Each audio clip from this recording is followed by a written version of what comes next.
Ni leo hii nitakuwa ninaangalia haya maoni yenu mnayoyaweka hapa, na kwa hivyo ikiwa kuna yeyote ako pale na anafuatilia, basi karibu, na ukiweka maswali yako hapo nitajaribu kuyajibu, na vile vile pia nichukue nafasi hii kusema asanteni sana watazamaji wetu, kwa sababu tukiangalia following inazidi kupanda kila uchao, na kwa hivyo mafanikio kama tulivyosema kubwa ni hatua moja baada ya nyingine. Kwa hivyo hata wakati mtu mmoja anajiongeza, wa pili anajiongeza, watatu 10 na hata 1100 wakafika ile maelfu ambao tunawaona, tunanyenyekea na kusema asanteni sana kwa kujiunga nasi hapa Messianic Voice TV.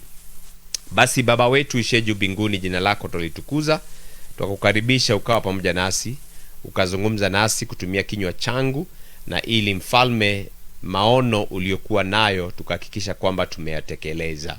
Pokea sifa, pokea utukufu, tukiomba Mfalme ukatujalia kusamehe wanaofaa kusamehewa, na ukatujalia kuweza kujukumika ili tukaonyeshana uzuri wa ndoa kama ulivyoikusudia hapo mwanzoni. Ndoa ni baadhi ya kile ulichosema ni kizuri, nasi tunakubaliana na wewe kusema ni kizuri, katika jina takatifu na teule mno la mwanao wa pekee Masihi Yeshua Mwokozi wetu tumeomba pamoja na kukuamini. Mtazamaji mpendwa, najua kwamba kuna wale ambao maisha yao imekuwa ni ya kuenda kuinua machuma kwenye gym, na mtu yote ambaye amewahi kuwa kwenye gym huwa anaonekana kwa vile misuli imejitengeneza. Na tunapofikiria kuhusu misuli, inafika mahali nikawa ninaangalia hali ya misuli iliyo katika mwili wa mwanadamu, anatomy ya misuli. Unakuta kwamba aliyetuumba kwa hakika anaposema kwamba tuliumbwa tukiwa wa ajabu, vile kila kiungo cha mwili kinachotembea kuna misuli ambayo inafaa kufanya kazi, na ili ukawa ni mtu ambaye amekamilika. Na kwa hivyo usipotumia ile misuli utajikuta kwamba inaenda to waste, na utajikuta kwamba umeingia katika maumivu ya namna fulani. Na kwa hivyo katika wiki hii tunapoiweka ni wiki yenye mada ya mafanikio, niruhusu katika kipindi chetu cha leo tuangalie jinsi ya kujenga misuli ya kuimarisha ndoa zetu. Na ni kwa nini tunasema kwamba kujenga misuli?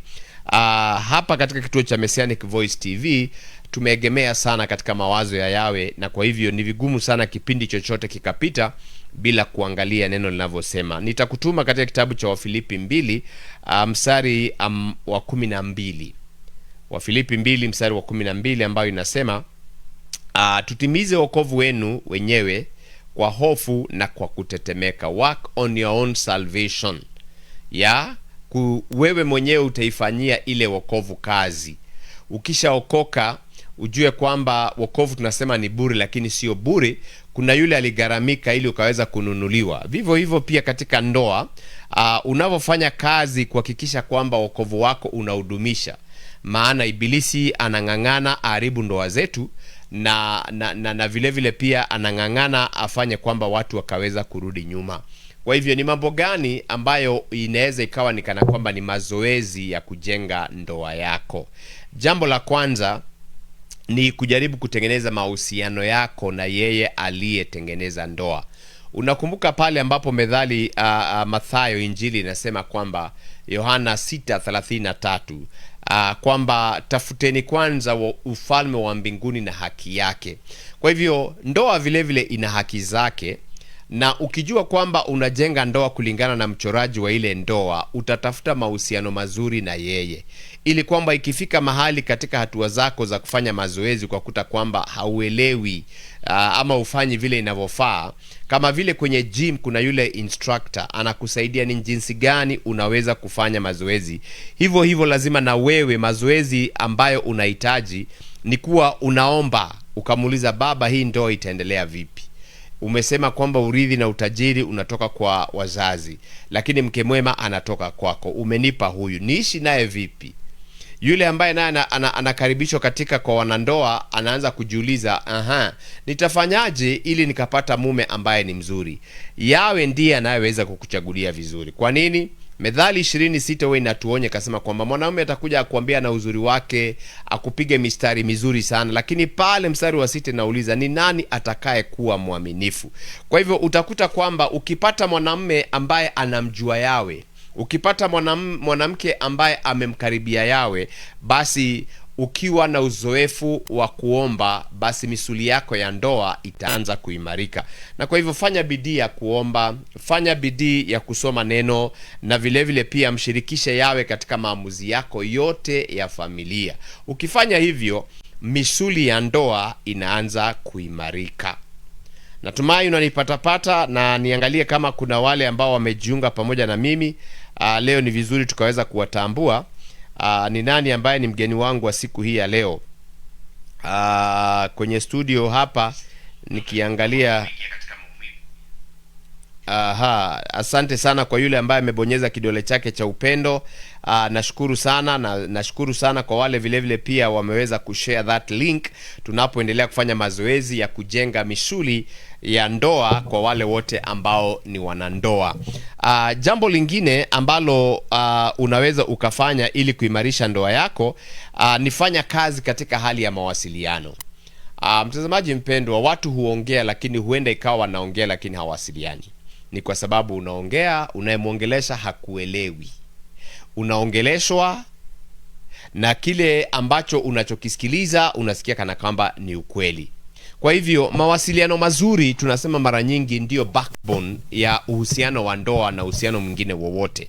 Na kwa hivyo katika hali ya kujifunza kuwasiliana, Yakobo 1:19 inasema kila mtu na awe mwepesi wa kusikiliza, si mwepesi wa kusema wala kwa hasira. So nilikuwa na wazo wakati napokuja hapa, nasema nini tutajadili siku hii ya leo. Wakati mwingine naona kwamba tuongee kuhusu vita ambazo zimekuwa ndani ya ndoa, zingine zikakidhiri, zimepita mipaka. Unakuta kwamba wapenda nao imefika mahali wanachukuliana mapanga na wengine wanauana.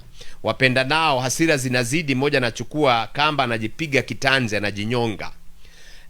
Kabla ya kujinyonga, jifunze kuwasiliana. Jifunze kujiexpress na language ambayo unaweza ukaeleweka. Na niseme mwanadamu vile ameumbwa, mwanadamu ni mtu wa kufundishwa. Na kwa hivyo kama haujui kuongea, maana ulilelewa katika jamii, unakuta umeoa mtu ambaye labda alilelewa mahali ambapo watu walikuwa na ile lugha chafu. Ametoka mahali ambapo pombe inauzwa, mamake labda ni huongea tu kiholela holela, lakini baadaye ukifanya mazoezi ya kuanza mawasiliano mazuri, utaanza kujenga upendo wako, utaanza kujizuia migogoro. Usiwe ni mtu ambaye anaongea ovyo ovyo. Wanasema kwamba kabla haujaongea, engage gear, weka clutch. Wale ambao wanajua clutch ni wale tuliendesha magari ya zamani. Kabla hujaweka gear kulikuwa na clutch, unafinya clutch kwanza ndio unaingiza gear. Kwa hivyo kabla haujaachilia neno katika mdomoni mwako, hebu lifikirie kwa mara mbili. Maana kuna neno likitoka, kujaribu kurudisha ama kuokoa madhara ya lile neno inakuwa ni vigumu sana. Na kwa hivyo mtazamaji mpendwa, katika hali ya kujizoesha, afadhali uwe ni mtu yule ukipatiwa swali unanyamaza hata kama ni dakika moja ama sekunde kadhaa. Kwanza una process hiyo swali, unakuwa unasikiliza kwa makini, alafu kabla haujajibu umefikiria mara moja, mara mbili, hata mara tatu. Kwa hivyo jizoeshe. Ndoa nyingi zimevugurugika kwa sababu ya mtu kuongea ovyo ovyo. Na fanya mazoezi ya kuwa hauongei kwa haraka, hauongei kwa hasira. Lazima kwanza unafikiria neno hilo limesemwa kwa kusudi gani. Huenda ikawa hata ni neno nzito, ama kabla ya kuchukua neno hilo vile lililokuja, kwanza unatoka nje kidogo, unapumua, na unarudi sasa kuzungumza ukiwa na akili timamu. Na baada ya kuwa msikilizaji ambaye anasikiza kwa makini, chukua hatua ya kuzungumza kwa heshima. Lolote nalo liseme kwa heshima. Liseme ili kwamba mpenzi wako anaweza akakuelewa. Ukiwa utakuwa unaongea kwa heshima bila kushusha mwenzako hadhi, bila shaka atakuelewa, na utakuta kwamba ndoa yenu inaimarika, misuri ya ndoa inazidi kuwa sawa sawa. Vile vile pia tatua tatizo badala ya kushambulia mwenzako. Ikiwa mtu amekuambia jambo, badala sasa ya kubadilisha iwe najaribu kutafuta neno nzuri hapa, neno ambalo inakuwa sasa ni kana kwamba unapigana vita na yeye, afadhali ujaribu kutafuta shida iko wapi na ujaribu kusuluhisha. Na tukifanya hivyo ndoa zetu zitaweza kuimarika.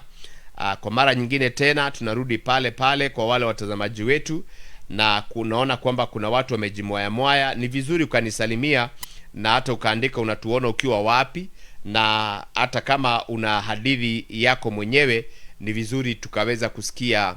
Ikiwa una swali lolote lile ambalo ungetaka tukasaidiana hapa tunapojenga misuli yetu ya ndoa, niruhusu tukapata tangazo kisha tukaweza kurejea. The Sabbath is a gift, a time to rest, reflect and reconnect. At Taboga May Nakuru, we bring that sacred experience to your fingertips. Experience the word, feel the worship, and join our global family as we dive into the teachings of Yahweh every Saturday, live on our YouTube channel, Taboga May Nakuru. We live stream our services every week so that no matter where you are, at home, traveling, or overseas, you can stay connected to the teachings of Yahweh. Huende kawa sio tundu la kawaida, tundu la simba. It's more than just a broadcast. It's a community. Let's honor Yahweh together from wherever you are. Subscribe, like, share, and comment. Taboga May Nakuru, your digital sanctuary awaits. Karibu tena mtazamaji wetu mpendwa, tunapoendelea na kipindi chetu cha ukarabati wa ndoa. Tunapoendelea kukarabati ndoa siku hii ya leo, tunazikarabati katika njia ya kusema kwamba mazoezi ni muhimu, na hapa tunasema mazoezi ya kujenga misuli ya ndoa. Zoezi la tatu ambalo ningependa ni katika hali ile ya kufanya mapenzi. Nimewahi sikia wakati mwingine kina mama wa Afrika wanasema kwamba wanaume si romantic. Na hiyo anamaanisha kwamba kuna tu vitu tudogo tunaonekana tu ujinga, lakini huwa tunachochea ile msisimuko na misuli ya ndoa. Na kwa hivyo katika hali hiyo ya kujenga misuli lazima uelewe kwamba upendo si hisia tu, mbali upendo ni uamuzi wa kila siku. So you make up your mind kwamba utapenda huyu ambaye mko na yeye, unamwafahamia kwamba ni wewe napenda, ni wewe nawaza. Na at the same time hata kununua a bar of chocolate unamletea, kuandika barua. Nimesema mara nyingi hapa hata kuandika tu success card ama love card unampelekea inamaanisha a lot. Ama hata kumpeleka mahali outing asile kile chakula chake cha kawaida. Kwa hivyo ukizoea kufanya those small things huwa zinajenga misuli. Na vile vile katika hali ya kuimarisha upendo wako unakuta kwamba unakuwa mvumilivu. Umetukanwa, unavumilia, unawacha hasira zishuke. Zikishashuka utakuta yule aliyekuwa anakuongelesha kwa maneno ya matukano hakuwa na maanisha, ni ile tu alichanganyikiwa ama mori zikapanda. Na unakumbuka kwamba katika andiko la Wakorintho wa kwanza 13 ikiendelea inasema upendo hauna choyo, upendo uvumilia, upendo uamini mambo yote. Ukiangalia that definition of the word love katika Biblia unakuta kwamba kwingine tumeanguka. Kwa sababu ikiwa utachukua hizo vitu zote zimeelezewa kwamba upendo uvumilia, upendo uamini yote, upendo and then ufanye mazoezi ya vile utakavyokuwa na mambo hayo kwa wingi, utajikuta kwamba wema wako unazidi, unajikuta kwamba umejitolea kufanya haya yale, na unazidi kufikiria kumfanyia mwenzako mambo mazuri. Sijui leo unafikiria nini mtazamaji mpendwa, wewe ambaye uko hapo na uko katika ndoa. Leo fikiria vile utasurprise mtu wako na kumpelekea kitu ambacho katafanya akaweza kutabasamu. Asante sana kwa wale wote mliojiunga pamoja nami. Ninaona watu wanaendelea kufinya zile vibonye vya upendo.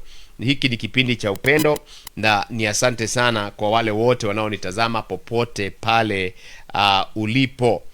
Tunapoendelea katika kipengele kingine cha kujenga misuli yetu, lazima tufanye kazi katika hali ya kuamini, kuwa na matumaini ya kesho. Methali 3:5, kuamini kujenga kwa ukweli, kwa uaminifu na kwa uwazi, na kutimiza zile ahadi. Kila kuamini kuaminiana ndoa hupoteza uvumilivu. Kwa hivyo usipovumiliana, kuwa ni mtu ambaye unaaminiana, unamwamini mwenzako na yeye anakuamini. Wakati wote kunaanza kuwa na that cloud ya kwamba ninasikia kama siku trust, hilo jambo huwa inavuruga. Jaribu kuwa kwamba unaaminika na unaafamia mpenzi wako kwamba mimi niko na wewe hadi mwisho wa dahari, sikuachi liwalo liwe, hata watu waseme nini, kwa sababu huwa inasemwa. Unakuta kwamba yule ulimpenda msichana hapendeki kwenu. Kwa hivyo muamini, kumwambie kwamba japokuwa watu wetu hawakupendi, japokuwa kuna watu wananivuruga nikuache, mimi sitakuacha, niko na wewe unyo kwa unyo, na ni uamuzi nimefanya kukaa pamoja na wewe. Kwa hivyo ndoa si ati ni hisia tu nimekuja kupoteza upweke. Uende ukakuja ukakuta yule mtu ambaye ulieoa ukikimbilia upweke ukaingia katika ndoa, yeye haezi kukupatia ile comfort. Kwa hivyo ni uamuzi mtu anafanya, na uamuzi wa namna ile mara nyingi huwa tumesema kwamba you cross and burn the bridge. Unasema nitafanya niwezalo, nifanye mazoezi, nifanye lolote ninalohitaji kulifanya ili kwamba ndoa yangu ikaweza kuimarika. Na kwa hivyo katika hali hiyo ya kujenga ndoa, hakikisha kwamba unamwamini mwenzio, na jambo lingine kwamba jifunze pia kuwa mtu wa kusameheana, jizoeshe.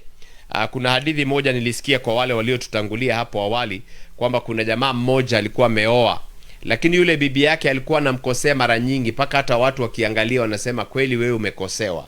Na alipokuwa anajaribu kumsihi aseme pole, yeye hakuwa anasema.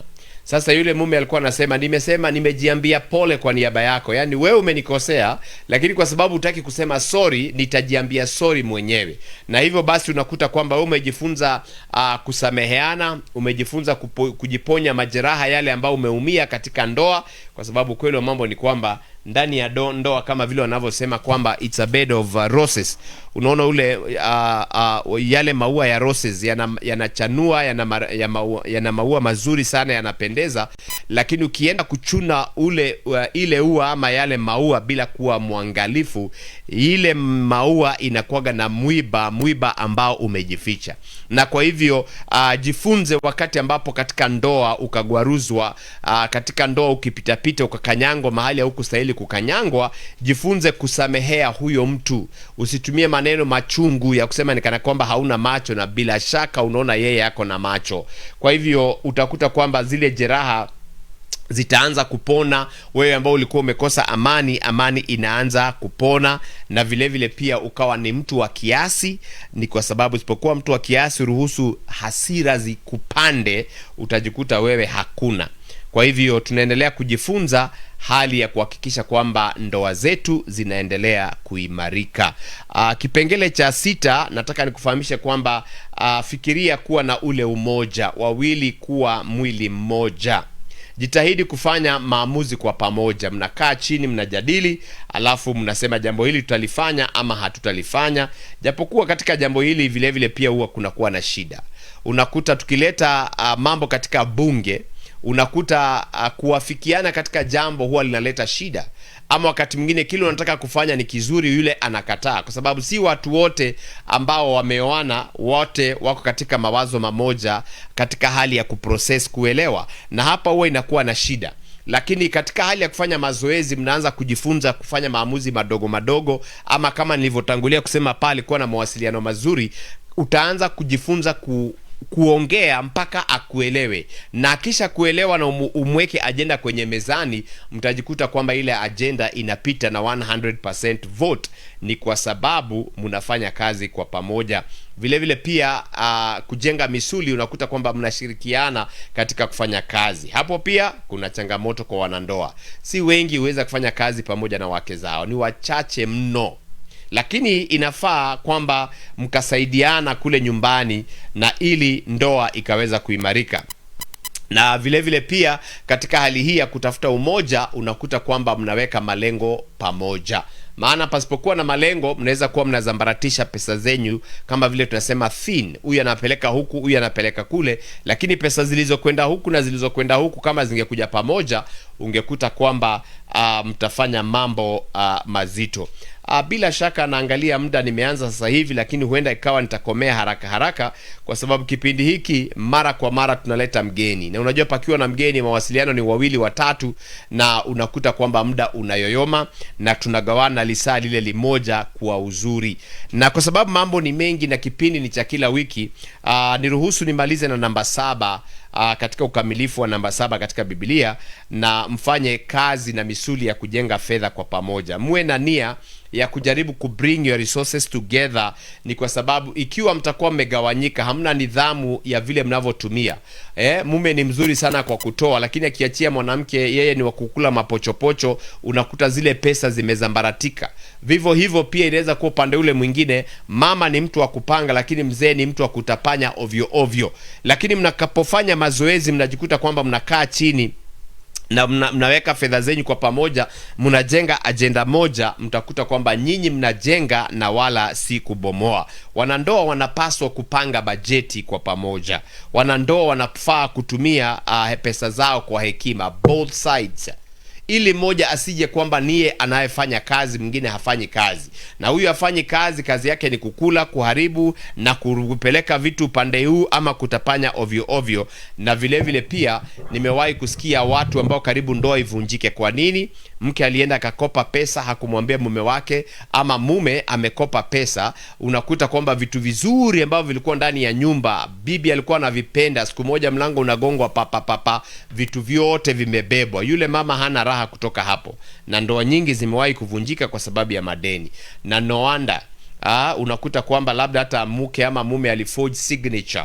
Anapokwenda kwenye benki, form ikijazo, kuna kuaga na segment ya kana kwamba bibi amekubali na anaambiwa sign. So unakuta kwamba mume alichukua kalamu akasign signature ya mke wake, akaforge ili akaenda akachukua deni, lakini baada hiyo deni imeshindwa kulipika, unakuta sasa basi mnabeba ule mzigo kwa pamoja. Vitu vilivyokuwa ni vyenyu na watoto wenyu vinakuja kuchotwa.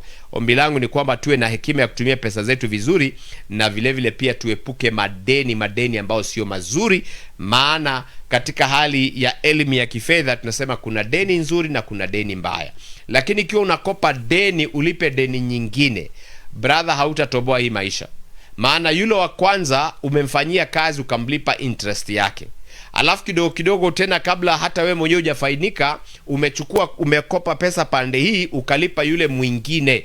Wewe usiwe ni mtu wa kufanyia watu kazi. Fanyeni kazi kwa pamoja, na ili mkaepuka madeni, mkaleta maendeleo wala sio maondolewa. Na vile vile pia inahitajika kuwa waaminifu katika matumizi ya kifedha. Kwa hivyo mambo ni mengi, mazoezi ni aina ya kuhakikisha kwamba ndoa zetu zinaimarika. Mimi kwangu huwa nafurahia, kwa sababu sioni kana kwamba tu ni jambo jepesi na jambo rahisi kuwa katika ndoa miaka hii yote ambayo nimekuweko na mke mmoja. Na kwa hivyo nina uzoefu wa kusema kwamba ninaweza kuwa na kitu kidogo cha kukuambia kuhusiana na ndoa. Hata kama sijui yote, kile nimejua, najua kimewahi wasaidia wengi, kinaweza kikunufaisha. Kwa hivyo sina la ziada, niruhusu nikomee katika kipengele hicho cha ngapi, cha 7, na vimebakia vingine. Na kwa majalio yake Baba wetu Yawe, kuna mgeni ambaye natarajia tutakuwa naye katika wiki ijayo. Na ikiwa uko pale ungependa hata na wewe ukakaribishwa katika kwenye studio, hatuna mapendeleo. Karibu. Na kwa wewe ambao umebonyeza hizo alama, nasema asanteni sana. Na hadi tutakapoonana tena, ni mimi wenu mshauri SK Ng'ang'a. Yawe akubariki na kukulinda. Yawe akuangazie nuru za uso wake na kukufadhili. Yawe akuinulie nuru za uso wake na kukupa amani, katika jina la Mwokozi wetu Yeshua Hamashia.